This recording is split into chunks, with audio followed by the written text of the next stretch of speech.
siang teman-teman kelas 12.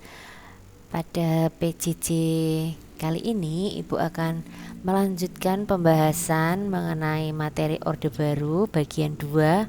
Setelah minggu lalu kalian mempelajari tentang bagaimana kronologi menuju kepemimpinan Pak Soeharto. Nah, sekarang kita akan membahas tentang bagaimana setelah Pak Soeharto memimpin atau setelah Pak Soeharto menjadi presiden, kebijakan apa saja yang ia buat. Kita akan membahasnya pada pertemuan hari ini. Nah, yang pertama kita akan membahas tentang keadaan politiknya dulu. Nah, Ibu bagi menjadi dua, yaitu keadaan politik dalam negeri dan nanti yang luar negeri.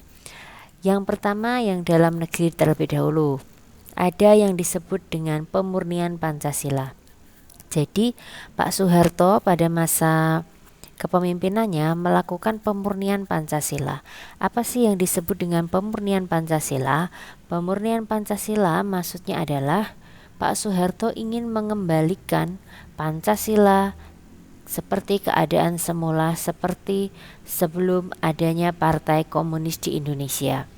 Dari Pancasila ini akan dimurnikan, yang tadinya berusaha akan diganti oleh ideologi komunis dengan cara yaitu pembubaran Partai Komunis Indonesia beserta dengan pengikut-pengikutnya.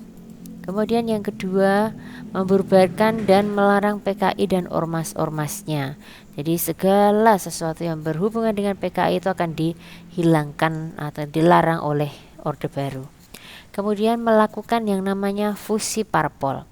Apa sih yang disebut dengan fusi parpol? Itu adalah penyamaan pandangan partai politik, atau kata lainnya partai politik di Indonesia itu disederhanakan. Jadi yang sebelumnya jumlah partainya itu ada banyak, itu disederhanakan hanya tinggal 3. Seperti yang kalian lihat di layar ini, yaitu hanya ada P3, Golkar, dan yang berikutnya adalah PDI ya. PDI tanpa P. Kalau yang PDIP itu PDI sekarang. Nah, kalau ini adalah PDI zaman Orde Baru. Yang kalian lihat itu bedanya dari logonya, ini bantengnya banteng kurus. Kalau yang sekarang bantengnya banteng bulat gemuk ya. Kemudian yang berikutnya melaksanakan pemilu. Jadi Pak Soeharto pada zaman Orde Baru ingin melaksanakan pemilu yang luber ya, langsung, umum, bebas dan rahasia. Kemudian menempatkan ABRI dalam peran dwifungsi, atau perannya ABRI itu ganda, yaitu dalam bidang keamanan dan sosial. Nah, ini adalah salah satu penyimpangan pada masa Orde Baru, karena yang namanya ABRI itu seharusnya fungsinya hanya satu, yaitu dalam bidang Hankam. Jadi melindungi Angkatan Bersenjata Republik Indonesia, melindungi bangsa Indonesia, tetapi diberikan peran juga dalam kehidupan sosial dan juga politik, yaitu boleh ABRI zaman Orde Baru itu duduk dalam partai politik ya, atau menjadi anggota di dewan. Nah, ini sebuah penyimpangan. Kenapa ini tidak diizinkan sampai sekarang juga ya? Kenapa? Karena Angkatan Bersenjata Republik Indonesia itu kan memiliki akses terhadap senjata ya, sehingga ditakutkan kalau misalkan ABRI ini nanti duduk di kursi MPR atau DPR, kemudian suatu ketika nanti rakyat itu memprotes pekerjaan mereka, kebijakan mereka, terus mereka mungkin ya itu khilaf gitu ya, mereka bisa menggunakan senjatanya untuk mengancam warga sipil. Nah, itu yang tidak diizinkan. Kemudian melakukan rehabilitasi dan stabilisasi politik dan keamanan. Yang digunakan itu adalah pendekatan keamanan atau security approach ya. Nah, yang dibentuk ini namanya adalah Komkamtib atau Komando Pemulihan Keamanan dan Ketertiban. Dibuatnya tanggal 10 Oktober. Jadi setelah G30 SPKI seperti yang Ibu jelaskan di video Ibu minggu lalu. Nah, Komkamtib ini yang akan bekerja sebagai tangan kanan Pak Soeharto untuk mengamankan segala sesuatu peristiwa yang terjadi pada masa Orde Baru yang kondisinya mungkin sedang kacau. Nah, Komkamtib ini, tapi Komkamtib ini kadang bekerjanya menggunakan kekerasan. Nah, ini yang dalam negeri. Nah, sekarang yang luar negeri. Kebijakan luar negeri berhubungan dengan dunia luar ya, bukan dunia lain ya. Luar negeri ini yang pertama, mengakhiri konfrontasi politik dengan Malaysia melalui persetujuan Jakarta tanggal 11 Agustus 1966. Nah, masih ingatkah kalian dengan materi demokrasi terpimpin? Konfrontasi Malaysia atau Dwikora ini adalah masalah yang ditinggalkan oleh Pak Soekarno. Nah, akhirnya karena Pak Soekarno belum bisa mengakhiri, akhirnya Pak Soekarno sudah meninggal, makanya yang mengakhiri ini adalah Pak Soeharto dengan cara damai ya. Kemudian yang berikutnya, kembali masuk menjadi anggota PBB 28 September 66. Kenapa kembali masuk? Ya, kalian ingat-ingat materi sebelumnya, karena pada masanya Pak Soekarno pernah keluar dari PBB karena masalah dengan Malaysia ini. Kemudian yang berikutnya adalah melaksanakan politik luar negeri yang bebas dan aktif. Jadi Pak Soeharto tidak ingin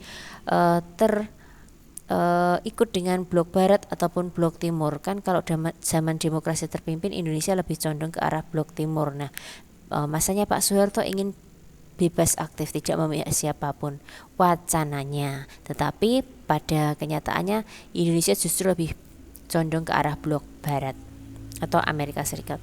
Berikutnya adalah menjadi peserta ASEAN 8 Agustus 67. Nah, ini adalah organisasi regional ya. ASEAN itu karena sifatnya hanya di daerah Asia Tenggara ya, yang logonya ada di layar ini ya. Untuk ASEAN itu sendiri apa, nanti akan pembahasan lebih lengkapnya di bab berikutnya ya, jadi tidak Ibu jelaskan di saat ini. Kemudian sekarang kita ke keadaan pendidikan ya. Yang pertama, kebijakan Pak Soeharto adalah membangun SD yang disebut sebagai SD Inpres.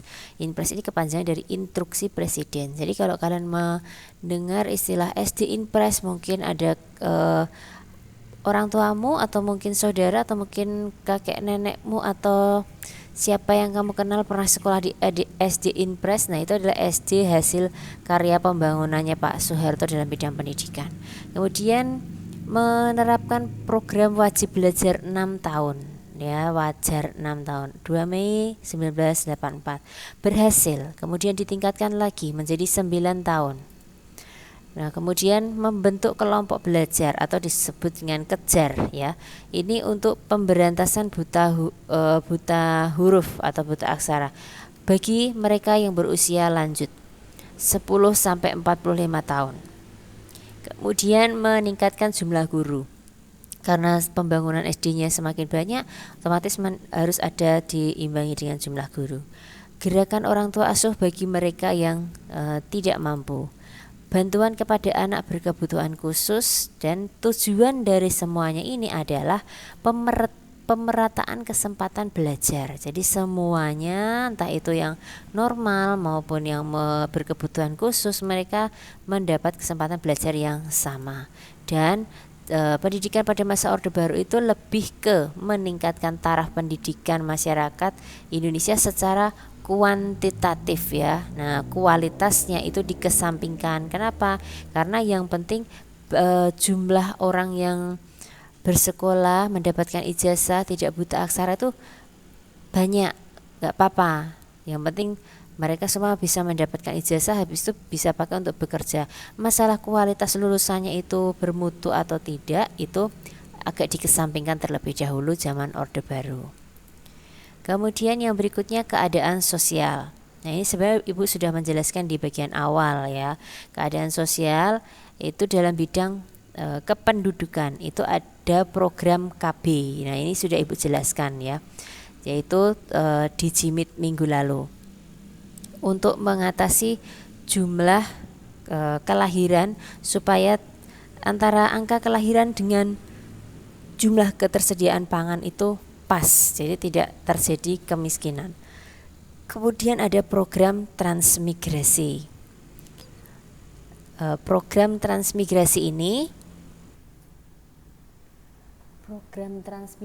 ini adalah program pemindahan penduduk ya, untuk pemerataan jumlah penduduk, khususnya dari Pulau Jawa menuju ke pulau yang tersedia lapangan pekerjaan pertama, dan yang kedua pulau atau lahan tersebut penduduknya tidak padat. Nah, jadi program ini untuk pemerataan penduduk. Contohnya mana? Dari mana ke mana? Yaitu dari Pulau Jawa ke Sumatera atau dari Pulau Jawa ke Kalimantan. Kemudian untuk bidang kesehatan, Pak Soeharto membuat atau mendirikan puskesmas, pusat kesehatan masyarakat, dan posyandu, pos pelayanan terpadu. Posyandu ini untuk balita ya, bayi di bawah 5 tahun. Yang mungkin di antara kalian mungkin pernah dulu mas kecil pas bayi itu dibawa ke posyandu. Di sini nanti akan diberikan vitamin dan lain sebagainya ya. Kemudian Soeharto mendapatkan pujian dari UNICEF atas keberseriusannya menekan jumlah pertambahan penduduk, seperti yang Ibu jelaskan di pertemuan sebelumnya yang dengan gambar koin 5 rupiah. Kemudian dalam bidang pertanian, apa yang dilakukan oleh Pak Soeharto? Pak Soeharto membuat yang namanya program bimbingan massal atau BIMAS. Ini dikumpulkan masyarakat begitu ya, kemudian dia mungkin kalau istilahnya sekarang itu disebut dengan workshop gitu ya. Jadi dikasih kalau ya mungkin kalau sekarang ya webinar gitu. Jadi dibimbing tentang bagaimana menjadi petani yang baik supaya bisa mendapatkan hasil panen yang melimpah. Kemudian Pak Soeharto mendirikan yang namanya Bulog atau Badan Urusan Logistik ya. Kalau ini Bulog itu kalau di Kota Baru di sini di dekat sekolah kita itu ya, di dekat Togamas itu kantornya. Bulog ini mengatasi segala macam urusan logistik tetapi lebih ke beras ya. Kemudian Koperasi Unit Desa. Jadi Pak Soeharto mendirikan KUD yang di dalamnya waktu itu bisa kita tuh mendapatkan segala sesuatu kebutuhan pertanian, mulai dari pupuk, benih, kemudian alat-alat, dan bahkan nanti di para petani nanti di KUD sini mereka bisa menjual hasil panennya. Kemudian mendirikan balai penelitian, membangun pabrik-pabrik pupuk, kemudian membangun jaringan irigasi, dan dari program-program yang dilakukan oleh Pak Soeharto akhirnya keberhasilannya disebut dengan swasembada beras ya, dan mendapatkan penghargaan dari FAO atau Food Agriculture Organization, yaitu organisasi pangan pertanian dunia. Ini adalah logonya. Nah, jadi ini adalah keberhasilan kita bahkan mampu menjadi ekspor beras ke luar ya. Jadi kita tidak lagi impor, bahkan kita bisa ekspor. Ini keberhasilan luar biasa dari zaman Orde Baru, dari zamannya Pak Soeharto. Kemudian bagaimana keadaan ekonominya pada masanya Pak Soeharto? Itu melaksanakan yang namanya stabilisasi ekonomi dengan cara mengendalikan inflasi agar harga barang-barang tidak melonjak.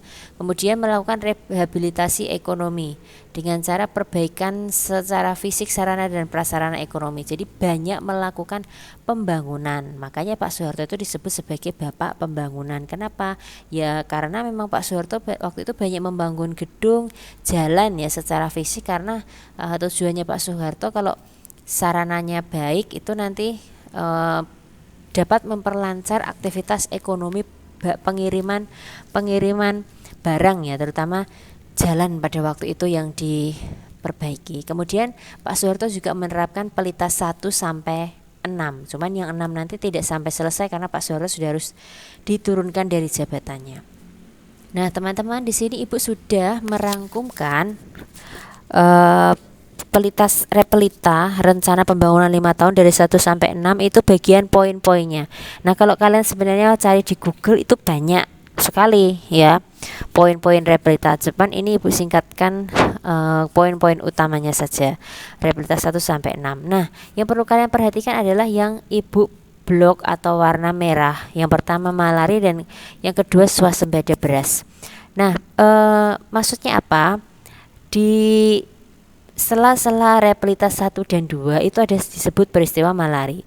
Di repelita 4 sampai repelita 5 itu adalah peristiwa swasembada pangan atau beras. Nah, yang swasembada beras kalian sudah tahu. Berikutnya Ibu akan menjelaskan yang bagian Malari atau kepanjangannya adalah Malapetaka 15 Januari. Jadi teman-teman, ini peristiwa apa? Ini sungguh kalian perlu mengetahuinya. Malapetaka 15 Januari ini terjadi pada tahun 74 ya, di mana waktu itu terjadi demonstrasi mahasiswa besar-besaran sampai seluruh di kota Jakarta itu banyak toko-toko, gedung-gedung itu dibakar ya, tapi itu bukan mahasiswa yang melaksanakan pembakaran itu, tapi ada tokoh-tokoh yang tidak bertanggung jawab. Nah, ini peristiwa apa? Jadi waktu itu Perdana Menteri Jepang itu datang ke Indonesia dalam rangka kunjungan dalam bidang ekonomi, karena tahun 74 itu sungguh sangat banyak sekali toko-toko di Indonesia itu yang didominasi oleh produk-produk buatan Jepang. Nah, kemudian mahasiswa itu memprotes, kenapa mereka banyak sekali produk-produknya di Indonesia, mereka itu sangat diuntungkan gitu, kasihan produk-produk dalam negeri dan lain sebagainya. Nah, akhirnya mereka demo, berujung ke anarkis, ada yang meninggal dan lain sebagainya. Nah, dari peristiwa itulah Pak Soeharto mengumumkan sejak 15 Januari 74 itu aksi demo itu dilarang. Makanya kalau kalian lihat zaman Orde Baru tidak ada demo. Kenapa? Ya ini cikal bakalnya peristiwa Malari ini, mereka nggak boleh demo lagi. Ya karena kalau ada demo mereka ada hukumannya. Jadi tidak ada demo bukan karena mereka nggak mau demo, tapi karena dilarang ya. Jadi mahasiswa boleh sih berdemo, tetapi demonya di mana? Di kampus, di kelas. Jadi seperti semacam mengusulkan pendapat bla bla bla bla bla bla ya. Jadi bukan demo yang turun ke jalanan. Oke, kemudian zamannya Pak Soeharto itu membuat yang namanya trilogi pembangunan tadi ya, stabilitas politik, kemudian ada pertumbuhan ekonomi dan pemerataan hasil pembangunan. Nah, kemudian dalam bidang ideologi Pak Soeharto ingin menjadikan Pancasila sebagai satu-satunya asas bagi kehidupan berpartai politik dan berorganisasi. Jadi hanya satu-satunya itu adalah Pancasila. Menjabarkan Pancasila ke dalam P4 ya, pedoman penghayatan dan pengamalan Pancasila. Apa sih P4 itu? Jadi P4 ini adalah program yang dibuat oleh Pak Soeharto yang menjabarkan tentang Pancasila ini. Nah, P4 ini dilaksanakan kepada siapa saja? Kepada sekolah dan lembaga-lembaga yang lainnya ya, seperti lembaga pemerintahan. Jadi mereka yang bekerja di pemerintahan itu mereka dikasih seminar tentang P4 ini, bagaimana menjalankan P4. Kemudian mereka juga yang ada di sekolah dikasih pelajaran yang namanya P4. Nah, kalau sekarang itu PKN ya. Jadi didoktrin tentang P4. Kemudian melarang paham komunis dan paham-paham lainnya yang bertentangan dengan Pancasila. Nah, sampai di sini teman-teman penjelasannya tentang kebijakan Pak Soeharto. Nah, untuk pertemuan berikutnya kita akan membahas tentang integrasi Timur Timur atau penyatuan Timur Timur dan bagaimana akhirnya pemerintahan Orde Baru yang berlangsung selama 32 tahun itu akan berakhir. Faktornya apa saja akan kita bahas di pertemuan berikutnya. Terima kasih semuanya, Tuhan memberkati.